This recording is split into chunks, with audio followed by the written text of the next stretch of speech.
Gilles Andréani, tout d'abord, vous occupez de nombreuses fonctions. Vous êtes président de la 4e chambre de la Cour des comptes et professeur à l'université. Mais vous êtes aussi amateur d'art, membre du Conseil des ventes volontaires et président de l'Observatoire du marché de l'art et du mouvement des biens culturels.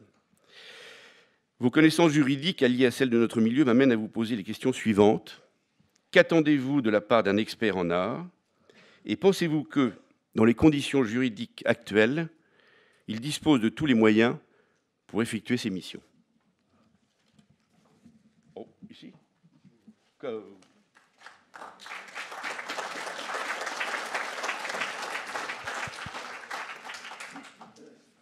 Merci, cher Emmanuel. Je voudrais vous remercier, ainsi que Frédéric Castin, pour votre invitation. Je ne parle évidemment pas au titre de la Cour des comptes ici, et d'ailleurs, les fonctions auxquelles vous avez fait allusion, je suis en train d'y renoncer parce que mes nouvelles activités à la Cour des comptes m'empêcheront de les perpétuer. Par conséquent, j'ai choisi de parler ici vraiment à titre personnel, à titre d'amateur ayant eu beaucoup à faire aux experts, pour répondre, si je peux, aux deux parties de votre question. Qu'est-ce qu'on peut attendre d'un expert sur le marché de l'art? Et deuxièmement, a-t-il les moyens d'effectuer sa mission? Alors, je me permettrai juste de dire ce que j'en attends personnellement, ce que j'en ai attendu. J'achète un peu de peinture ancienne, je ne suis pas ni très fortuné ni très compétent, mais enfin, j'aime bien ça. Et je peux vous raconter une ou deux bonnes expériences que j'ai eues avec des experts avant d'en venir à de moins bonnes. Une très bonne que j'ai eue il y a quelques semaines et pour lequel je suis très reconnaissant à l'expert concerné, c'était un tableau, peu importe de qui, mais qui avait tout pour déplaire. C'était un ovale mis au carré, il n'avait pas de cadre, il avait 2 siècles de crasse, il était dans un état absolument épouvantable, et quelqu'un que j'apprécie beaucoup, Stéphane Pinta.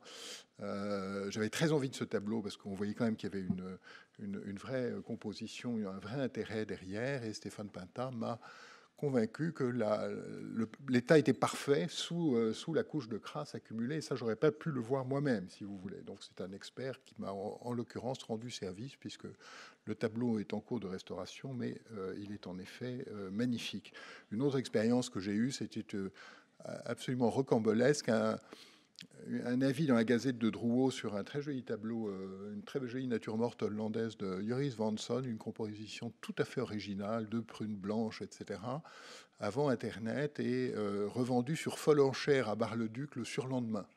Et donc, j'ai typique, si j'ose dire, de ce qui arrivait sur le marché de l'art il y a quelques années. Et un autre expert en qui j'ai vraiment confiance, Patrice Dubois, a sorti sa fiche, m'a expliqué l'état dans le détail, etc. Et j'ai acheté ce tableau littéralement à l'aveugle, mais grâce à lui. Et c'est là aussi un très très beau tableau. Alors, ça me permet de dire quelques petites choses sur ce qu'on attend de l'expert, ce que l'amateur attend de l'expert. Dans l'univers des ventes publiques en particulier, et sur le marché de l'art en général, l'amateur se sent un peu désarmé. Il y a une asymétrie d'informations. Il pense toujours que les autres ont plus d'informations que lui, et très souvent c'est vrai. Et par conséquent, l'expert est là d'abord pour donner des informations et rétablir un peu la balance égale entre ceux qui savent et ceux qui ne savent pas. Et je crois qu'à ce titre, l'expert doit pouvoir renseigner l'amateur sur l'authenticité, bien entendu, la provenance, s'il le peut, l'état, ce qui est absolument essentiel, restauration, pas de restauration, coût possible de la restauration, et le prix dans la mesure où il le peut, dans un univers où les prix sont devenus, dans certains domaines, extrêmement volatiles et difficiles à prévoir. Je pense qu'il est essentiel que cet avis soit donné dans un certain nombre de conditions sur lesquelles je voudrais insister. La première chose, c'est que l'expert doit dire ce qu'il sait et ce qu'il ne sait pas. Il y a des limites à ce qu'il sait, il doit les indiquer à la personne à qui il s'adresse. Il y a des choses qu'il ne sait pas. Et il doit se baser pour cela sur des données techniques, des informations factuelles, en essayant de faire la part des impressions ou des opinions. Bien sûr, à la fin, ça se résume en une opinion, mais ce sont les faits et les informations qui importent. Deuxièmement, il doit dire la même chose à tout le monde. Quand on se promène dans une salle à Drouot, on entend quelquefois, oui, je l'ai entendu, ça, je peux vous le dire. J'ai mis attribué A parce que l'endroit d'où ça venait, c'était pas possible que ce soit bon.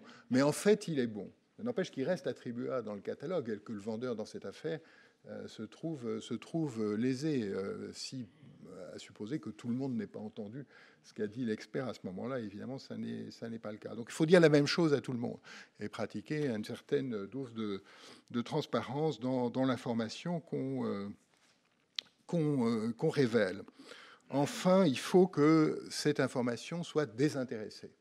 Et ça, c'est évidemment le sujet clé. Il faut que cette information soit donnée d'une façon qui ne soit pas biaisée par l'intérêt, l'aveuglement, l'antipathie ou la sympathie qu'on peut avoir pour tel ou tel dans cette affaire.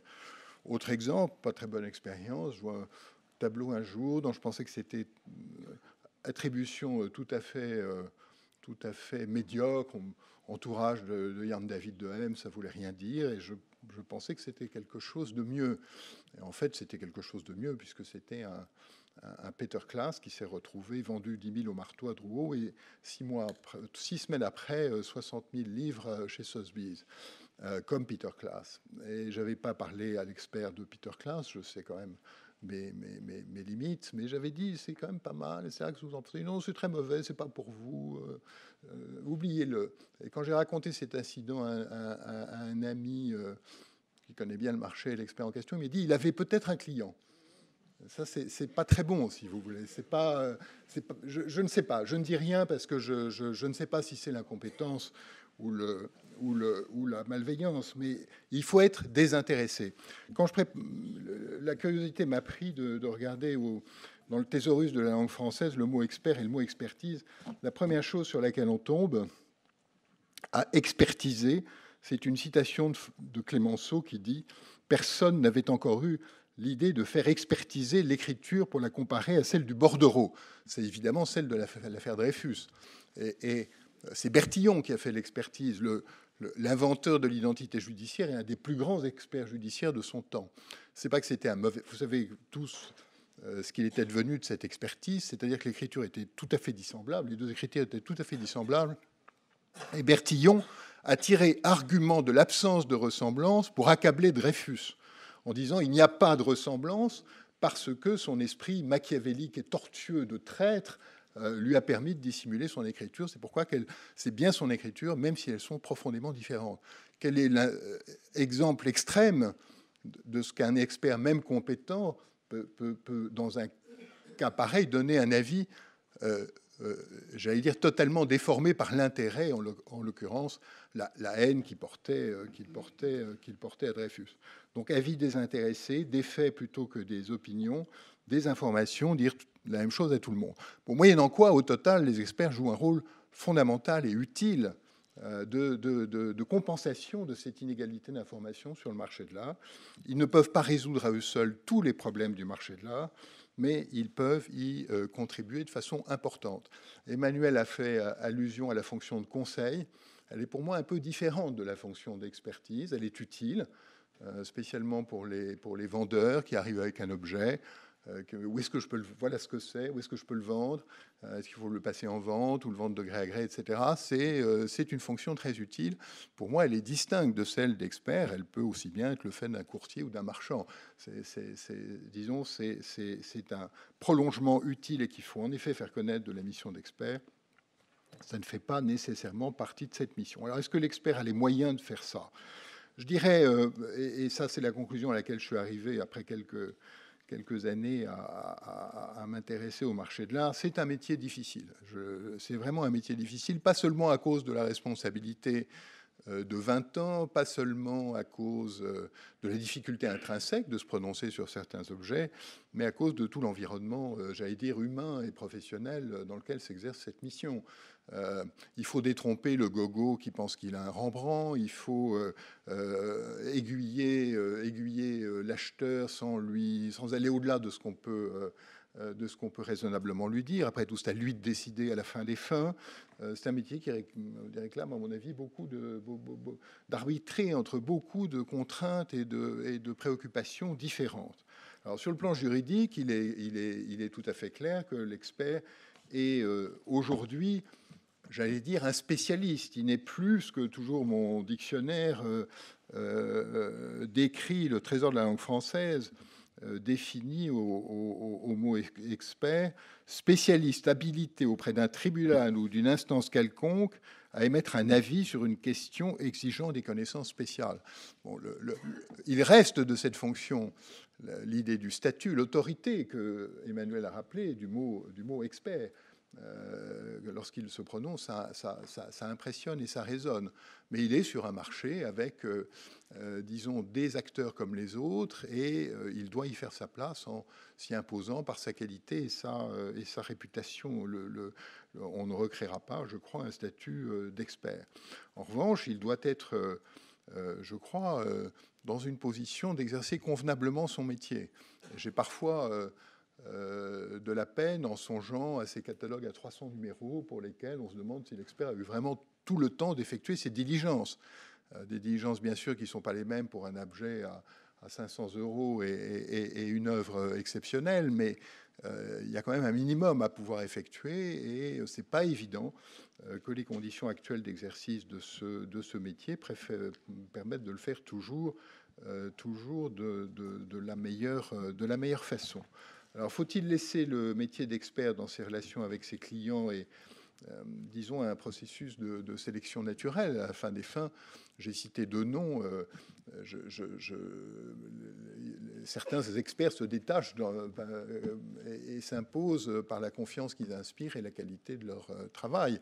C'est la vie. Mais là encore, je crois qu'il faut faire peut-être davantage pour que ceux qui méritent cette réputation, je dirais, se regroupent et se promeuvent de façon à ce que le titre d'expert mérite pleinement dans ses résultats le degré d'autorité et de respect que ce mot possède encore. Voilà. Merci beaucoup.